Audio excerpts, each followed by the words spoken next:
IFM News. IFM News. IFM News. Lokal.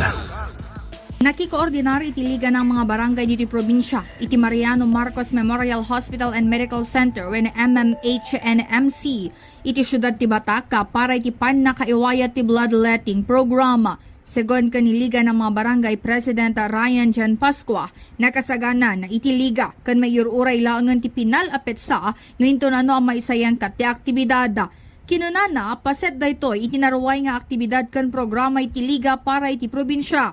Inbatad ni Pascua, imon monitor da iti bilang dagiti posible nga agbalin a blood donors ng runa kat agsa saruno dagiti may saysayang kat a bloodletting activity kara iti agduduma a lugar dito'y probinsya. Inpanamnaman na nga daytoy kat maiwaya ta inton bulan ti Setyembre.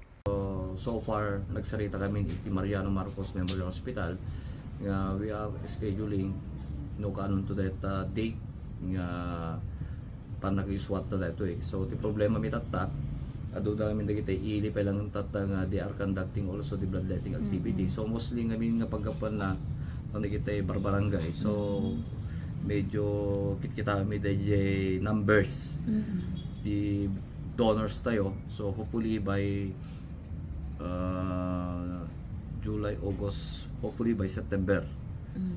Kabayatan na pakaamupay ni Pascua, ang manarimaan na iti panagibunong dahiti school supplies sa karang iti agduduma a daycare center dito'y probinsya kanado pa a programa ti may patungpal.